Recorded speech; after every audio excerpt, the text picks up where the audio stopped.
Welcome to another episode of Behind the Business presented by Gore Mutual. I'm your host, Ian McLean, President and CEO of the Greater Kitchener-Waterloo Chamber of Commerce. This podcast is recorded on the traditional territory of the Neutral, Anishinaabe, and Haudenosaunee peoples. Each week I sit down for candid conversations where we go beyond the boardroom and behind the business to uncover the real stories of Waterloo Region's business community.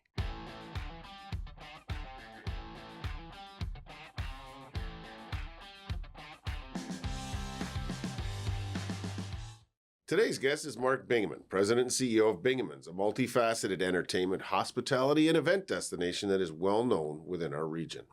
Mark has led the family business through bold expansions and innovations, transforming it into a vibrant destination with water parks, live events, and new experiences like Putt Social. In our conversation, Mark shares his career journey, including his early international hospitality experience and the lessons learned over a family-rooted business. He discusses how he balances the innovation with tradition, the strategies behind new projects, and his vision for the new Bingemans and bold vision for Waterloo Region. Join me in this episode as we go behind the business with Mark Bingeman of Bingemans. Well, we're excited to have you here today, Mark. Thank you so much for joining us in our new podcast studio. Very cool in here. I'd never been upstairs here before, so it's a double whammy for me. Well, we transitioned one office into this, so it's a great way as we start to do podcasts and have the video with it to have this great studio. Listen, Mark, Bingemans has been a staple in Waterloo Region for generations. So let's rewind to the your early career before and follow the family history of the business, because this is multi-generational. But gosh, I should have had Lawrence with me. Yeah, that's right. You studied hospitality internationally and worked with major hotel brands like I think it's Marriott and Hyatt. Yeah. Walk us through those early days of your transition into the family business. Yeah, no, listen, I always knew I wanted to get in the business. I always saw my dad going to work, and obviously as a part-time job, work. So I knew what I wanted to do with my life. So, when I went through high school, went to Michigan State, graduated from there. And when it was time for the graduation, I said to my father, okay, I'm graduating, the spring term, I'm coming home soon. What's my job going to be? And he said, I don't have one. And I said, what? And he said, yeah, there's no job here for you. He said, you better interview and find a job. So I was panic-stricken. I was pissed off, but I was panic-stricken. And I took interviews like crazy, and then ended up with actually Hyatt. I had worked for Marriott previously, but then I worked with Hyatt for 4 years. So where did you do Atlanta. that? Was that in Toronto, or whereabouts did you do it? No, I did it. We interviewed at the school, and then it was the Hyatt Regency Atlanta. So corporate had sent me to Atlanta. Oh wow. Yeah. And so it's Hyatt and Marriott, and that's where you got your, in terms of hospitality, the food side of business, the customer service, obviously growing up in the business, you get some of that, but getting that outside experience was for me, it was a total shocker, seeing things done differently, seeing things done at bigger scales, and different levels of it. So it was just a world of good for me, for my growth and training.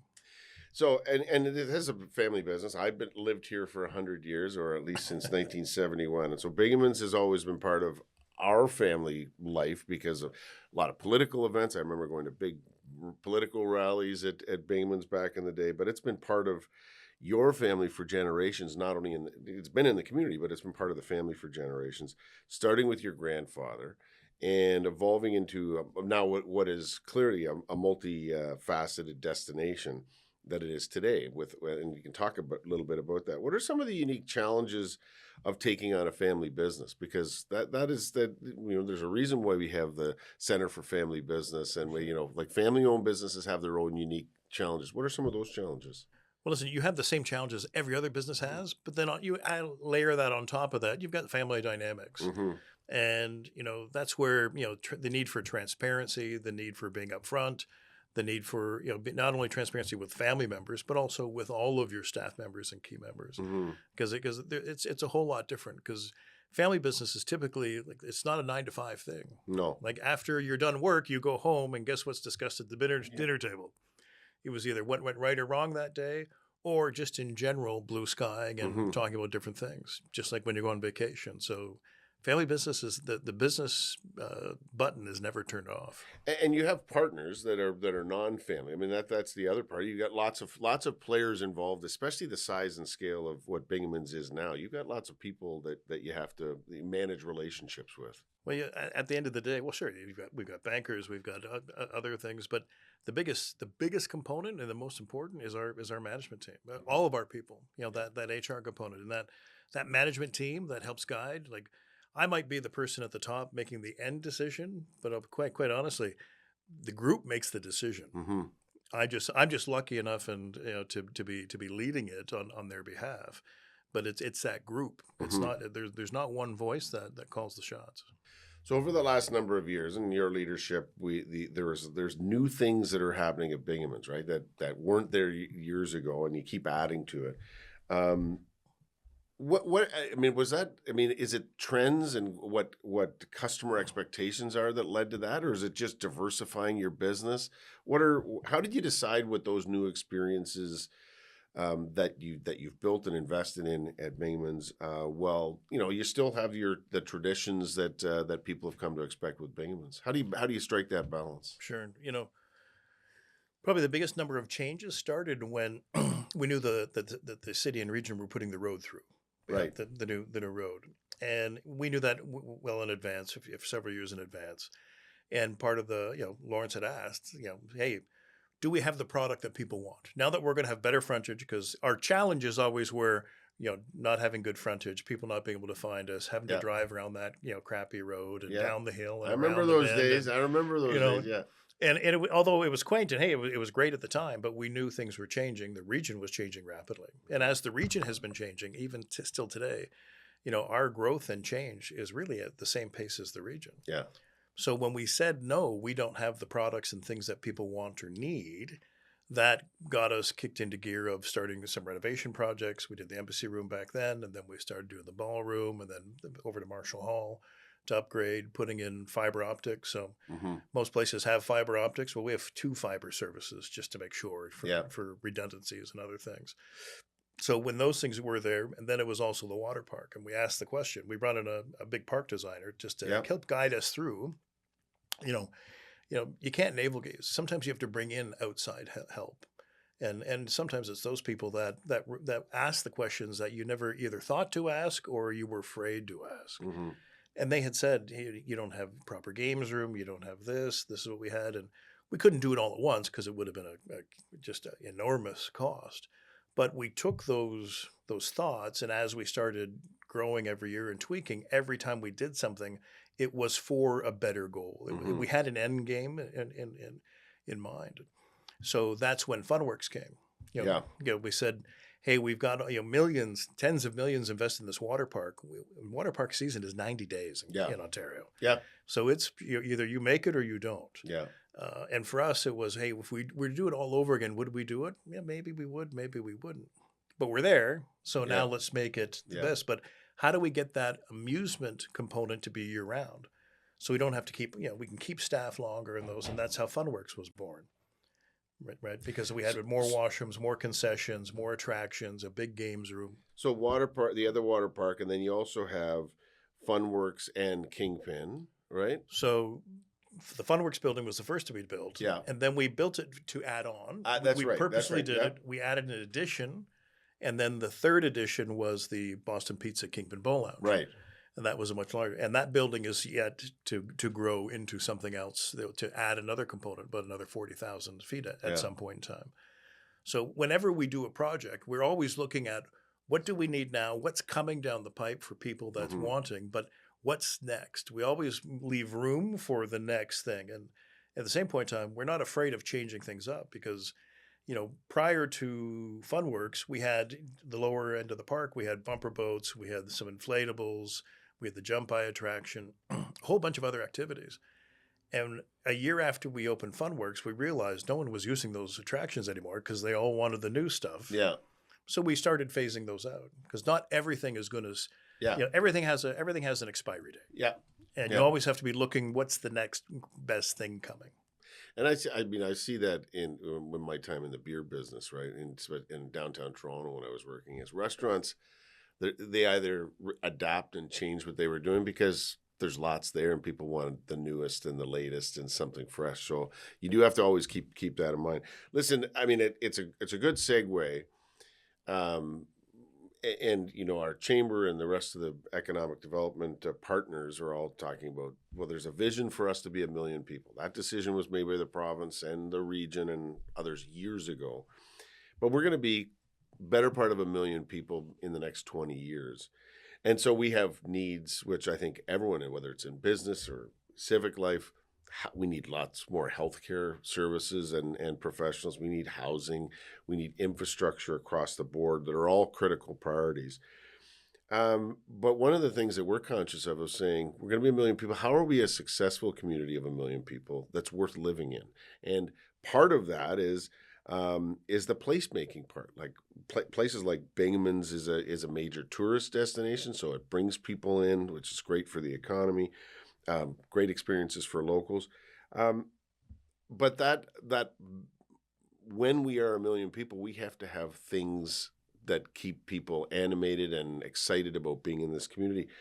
Talk about that placemaking and livability function of why it's important for a vibrant community like the region of Waterloo. Yeah, for sure. Yeah, you know what? That is at the crux of what we do each and every day, and our growth pattern. I think our region was on the path to 1 million, whether the province said you had to be or not. It's just, listen, it's a great place to be. It's central location. We all know, so I'm speaking to the choir on those things. Yeah. But placemaking we need places of significance for people to want to live here. Mm-hmm. And at the same point, they shouldn't feel that they need to go to Toronto, to go, and again, look at that now. Like if you're going to Toronto for an event, budget at least 2 hours of travel time, sometimes 2.5. And if there's an accident, listen, there's many events I've gone to in the city that I've had to cancel because accident on the 401, and just, hey, we're not going to make it. So then turn back. So it's those types of things that we need to be doing more of. And we talk about, we hear a lot of people saying, hey, we wish we had this, we wish we had that. So we're getting there. There's no question, whether it's ourselves and many others that are preparing for that opportunity. As the demographics change, as the population grows, we will be adding more and more products and more, and outsiders viewing our region as a great investment because they're seeing that. They want a piece of that too. So we think about that all the time. We beta test all of our products here. Obviously we added Kingpin Cambridge a few years ago. Now we were doing it with the K1 in Cambridge, another product with partners of ours that we're doing that with. We're taking some of those products on the road. We're actually constructing as we speak Kingpin St. Catharines. So for us, this is a real great incubator for a lot of entertainment products that we like to take on the road. And I think you're hit on something. I mean, it's important. Being connected to Toronto is going to be incredibly important for not only our community, because there's actually more people that come in here to work than go the other way now. So all day two-way go is one of those examples of saying there's a great pool of potential customers saying, hey, look, we can go down and it's cheaper, more easier, less busy to come to some of the things, whether it's Bingemans or other things back here in Waterloo Region. So important to have that connection. Listen, leading it's a multifaceted. We've talked about that. And it's family-owned business. It's not just the operations and running a good business, but it's also culture, and it's about the experiences that you've had and how you've grown as a leader of an organization. So when you look back, and we've all had mentors one way or the other, whether you call them a mentor or not, the people that have helped you along the way. Looking back at those that have helped you along the way, how have they influenced the way that you mentor the next generation, whether it's your own team or others in the community? Because that's one of the things we all sort of pay it forward, and we're always informed by those that have helped us along the way. Well, I would say I've had mentors all throughout. With my career at Hyatt, with going through university, like even still now, I'm connected with Michigan State. I go down periodically. I was on their search committee for a new dean, and still some of the old professors, and asking how are things. And they're almost wanting to know so they can keep current what's going on out there. So it's that item of keeping current that really has gone forward. And even as we go forward, our board is obviously made up of family members, but we have strategic advisors that are advising the board. They're gold to us. They're the ones. They're the ones. They're not telling us what to do. They're asking the questions. Does this fit? Does this make sense? How does this? Where is the growth on this? How is this with the other people? And I would say over the years,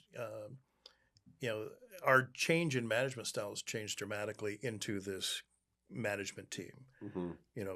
We brought in a performance coach about a year and a half ago, just working with everybody, just all the key department heads in those areas. They know everything what's going on, driving what's going on, because we're looking for exponential growth. In order to get there, you have to have everybody on board. Yeah. And through that, and especially coming out of COVID, when we started, we went down, we were as low as 7 staff members. Yeah. at the worst point of COVID. And, so we're typically between 500 and 600 employees. So we knew the build back was going to be significant, and what was important, what made us us. And of course, during that time, we had some time to really talk things out, and we used that time. We used that time to help with our plans and really shape our culture. Our culture was already shaped. It was, now how do we polish it? And what makes us? What do our clients think of us? What's important to our clients? What's important to us? Because we're customer centric, whether it's a corporate client like yourselves at the chamber, or whether somebody just coming to the water park for the day. And I think it is COVID. I mean, we're sort of past, because it all affected everyone, and obviously hospitality was first impacted and last to really fully come out of it, and that was just the reality.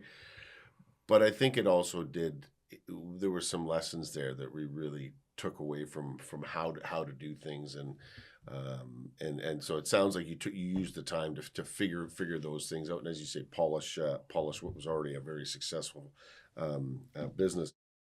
The Behind the Business podcast is made possible through the support of our title sponsor, Gore Mutual.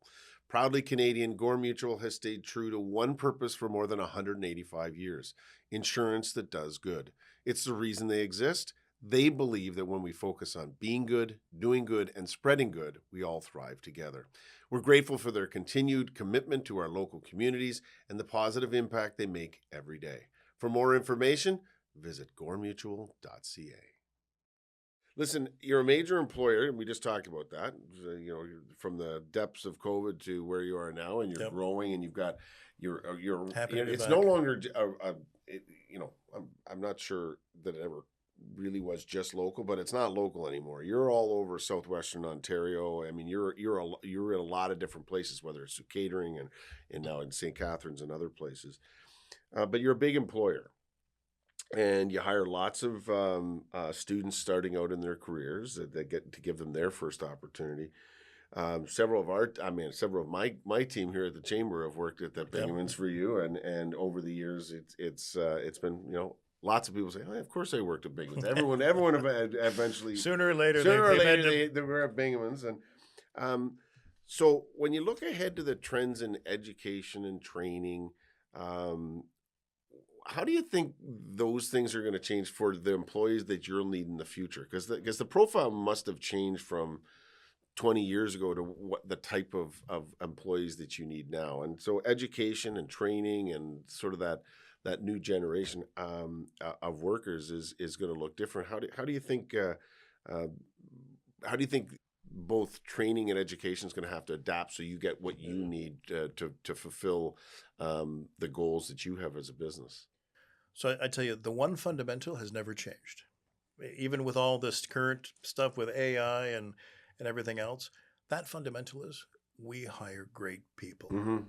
You have to be a great person. You have to enjoy people. You have to be able to communicate. Great people is where it all starts. Once we have that, now we can teach them things. There's obviously great courses with Conestoga. Yeah. Other, just the scholastic and academic around us is significant, whether it's Laurier, Waterloo, Guelph, and certainly pulling from others. But we still need to teach them how we do it. Yeah. And so for us is once we hire great people, it's easy to train and mold great people.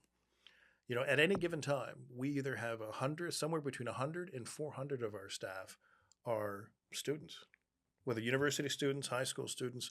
Like that's how dramatic. Obviously, in the summertime, ramps up pretty significantly, but at Christmas time, as waiters and things like that. So it's pretty significant. And at any given time, 20 or up to about 20%. I was asking my HR people this the other day. Up to 20% is their first time job. Yeah. So for us, we're great training grounds for those people. So the academic, they got to have some of those skills, but customer service and knowing how to get the customer experience and how your wait staff and service staff are central to that is that's the non-academic training part. And in our today's day and age, with everybody with their phones and communicating only by phone, it's hard to get kids nowadays to get out of their shells. Yeah. Like there's going to be someone in front, and when we do customer service training with them, especially in the summer.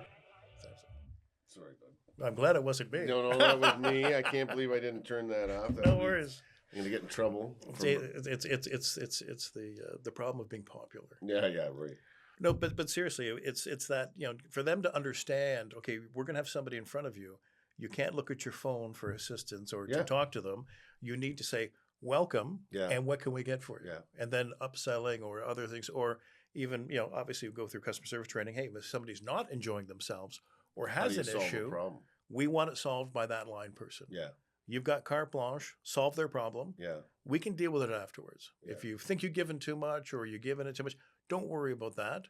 But just don't let that person, because if it gets further up the food chain, it becomes it just gets worse. Yeah. Right. So solve the person's problem. Yeah. We had a theme. Actually, it was just the other year. Make everybody leave as raving fans. Yeah. If we do that each and every day, that's what's the key to business growth.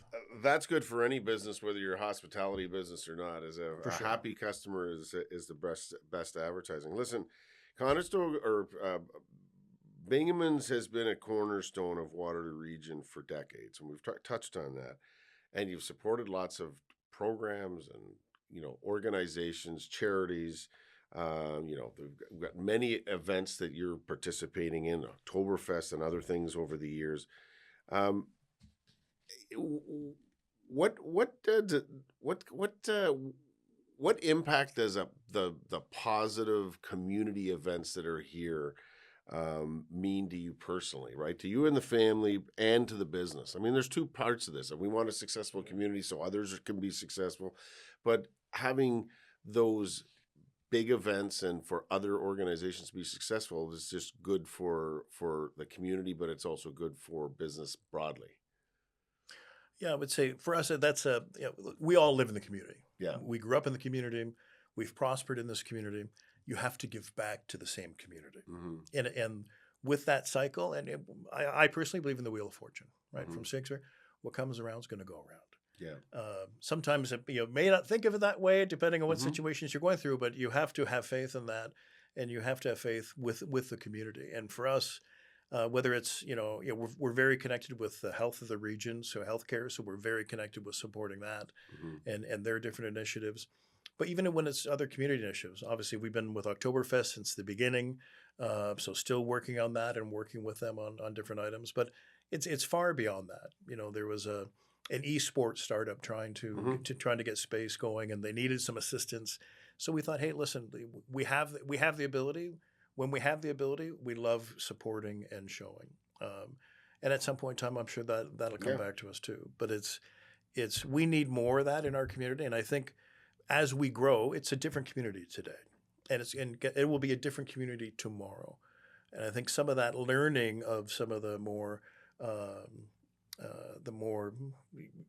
usual suspects of large family businesses that were supportive, it was expected of them. And as I think people expect that of us as well, but we do it because we want to, and we do it. Listen, we've got over 500 employees. We want them to be healthy. Yeah. So we want them when they go to whichever hospital they go to. We want them to have top-notch healthcare because we need them in their seats. Yeah, and at the end of the day, we're one community and we're all connected. Listen, we talked about some of the new experiences, and I'm interested. There's a new one in the Tannery, in the Communitech building. Um, so it's called Putt Social. So tell us just a little bit about that. But also, I guess the real question is what's next? Because Putt Social is something new. Yeah. How did you come up with that as being the idea and the location, and how would that inform the what's next part? Like you're doing that now, but how will you come up with that? What's the next thing after that? Yeah, So talk about Putt Social because I'm interested. I'm a golfer, so I'm interested. we can't tell you everything that's coming up because No, then there I wouldn't guess be any true. there wouldn't be any surprises. But yeah, this Putt Social, believe it or not, we've been looking for something for 5 years on the upscale mini golf Mm-hmm. and trying to find it and ideally trying to find a vendor partner that could create what we wanted created without us doing it ourselves because we're not the tech people, we're not those other items. So it's taken 5 years, and just we're at a trade show, and listen, we scour the world for things. When we travel, we go check things out. Myself, my other managers go around whenever they're saying they're traveling somewhere. So it was, hey, go check out this place that opened. I saw this in the trade magazine. So keeping current is so important. So we're at a trade show, and our head of facilities said, I think I found what we're looking for. I'm like, where is it? It was in the back of this monstrous, Orange County Convention Center in a corner. I wouldn't even have seen this thing. I said, where'd you see these things? I just walked by it. And they said, we talked to these people, saw their product. We said, hey, we like it. Can you make a few? Yeah, they're happy to do it. It was coming out of Brazil, believe it or not. And that's how we got it. So Putt Social is really an upscale mini golf and bar and restaurant. And when I say restaurant, snacking foods. Yeah. It's really about competitive socializing. Yeah. You're going to go there for a few drinks. You're going to go there and have some fun. Actually, when you go there, you check in at the bar. Yeah. And then you get ready, and they're saying, great, let's get you a drink to get started, whether it's alcoholic or non-alcoholic. They've got a whole bunch of huge mocktail list, milkshake list, and all those things. But the great thing is the tech, it's all infused with tech.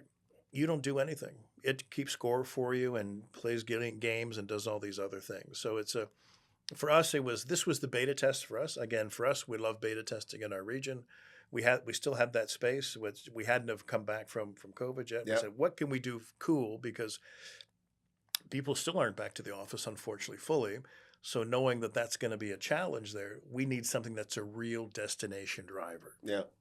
And that's when we came up with this product. Well, that's it. It sounds like I haven't been in yet, but I will because corporate groups, huge for corporate groups. Well, at the end of the golf season, I'm always looking for something that involves golf during the winter months. So, listen, before we wrap up, and this podcast series is, as I would say, is as much about hearing the story of businesses like Bingemans, but it's also about leadership, right? It's about leaders in our community, and I always ask the same sort of series of questions because it's always interesting to see different people's take on of what their growth has led to their growth. So, if you could go back, what would you tell your younger self if you could go back in time and give yourself some advice? Go harder. Time is especially now. Time is such a valuable commodity that I did not realize it in my younger years. Yeah, no, that's good. It's good advice. Who or what inspires you in your life? I would say the kindness of others. When I see that from our team members that are, really living that ethos of us of delivering great experiences, and that's what we do. We deliver exceptional experiences. And when I see that drives me more because one is people get it, they're getting it, but it also drives me to say, okay, I need to do more. And it's that yin and yang and supporting one another is what drives it. If you weren't in your career, it's hard to imagine a Bingeman not in the Bingemans business. But if you weren't in Bingemans, what would you be doing? Art history. Really? I know you have I knew this. Yeah, art history. Mind officially blown here. I would not have picked that. Why my art history? I was in high school. I got a taste of art history through the art department, through the art class. And when I went to university, I had just a couple of electives you had to take. And I picked the art history ones, and I just So is it you travel a lot? Is it architect? Is it like what are some of the things? Architecture or architecture, art? Listen. There's not a museum I don't miss. Really? Oh yeah, absolutely. Well, and as much traveling as you're on, you must have seen some great ones along the way. I've been very fortunate. There's no question. And you know what? The best one is always the next one. Yeah, the best one is the next one. That's good. and people still read books, whether it's online or in paper, or listen to a podcast. Now, I know you listen to the Behind the Business podcast, but what are you reading or what are you listening to on podcasts? So I am a horrible reader. I'll tell you that from a book standpoint, that's not my thing. Yeah. But I have an insatiable appetite for industry trade magazines. And typically now that they're all online, it's a whole lot easier. Yeah. And I can save them. I've got a file that says read later. And so if I see something and I don't have the time, I always put it in there. And then every Sunday I scan through that. And is there something I need to pick up on and those types of things. But podcasting, there's actually a gentleman out of, he's a friend of mine, Bashir Wally, who's a big hospitality person out of the U.S., does a lot of podcasts, has his own podcast. The future of hospitality is he is dialed in significantly. He's an immense individual. When he never stays in the same hotel once, more than one night, because his goal is he wants to see whether he's searching for what's the next in hospitality. And he obviously runs a hospitality organization. Yeah. So it's those types of people that drive me. We may not be doing the same things and exactly in the same lane, but that thought process and that mental process is, we can apply that to our business. I know your favorite business has got to be Bingemans, but what's your favorite, other than Bingemans, what's one of your favorite local businesses in the region? Gosh, I would say I got to give a shout out. Matter of Taste, Don and Fong, the best coffee in the world. I wish they had more outlets for me to get my fix, but but I always make some time to see them downtown. Good Java is always an important start. Well, and you know what? I love what the guys are doing. Wes and John down at the Odd Duck. Have you been to Odd Duck? No, I have not. You got to get down there. These guys are bringing it to the plate. It's my hat's off to them. They're doing a fantastic job, and they need it. And I got to say, my favorite bagel place, I think it's closed now. Woodside or Fireside. I just off of Wilson there. I hope they're going to reopen, but best place for bagels. There you go. And of course, people may want to get connected, and whether it's a young person listening to this looking for a job and not realizing that Bingemans could be there at the start of their career, where can listeners go to connect with you and the business? Yeah, you know what? It's the easiest thing is follow us online on Instagram, LinkedIn. You'll see all the latest things coming up. You can always get a hold of us there, or check out our website. Sign up for we've got two different avenues of e-blasts that go out. One's for the amusement consumers, and the other one is for our corporate. A lot of people sign up on both, but that's the best way. And listen, anybody wants to get a hold of me, it's really easy. It's mbingeman@bingemans.com. There you go. It's easy to get a hold of me. That's good. Listen, I know how we talked a little bit earlier about the most valuable commodities is time. You said it in one of your answers. Thank you for spending some of your precious time with us. We appreciate you joining us today. Hey, thanks for having me. It's great seeing you guys, and a great job that the Chamber's always doing. So keep it up. Thank you for joining us for another episode of Behind the Business, proudly presented by Gore Mutual, insurance that does good. New episodes drop every Thursday, so be sure to tune in next week. You can also visit greaterkwchamber.com to catch up on past episodes anytime. We'll see you next time as we continue to go Behind the Business.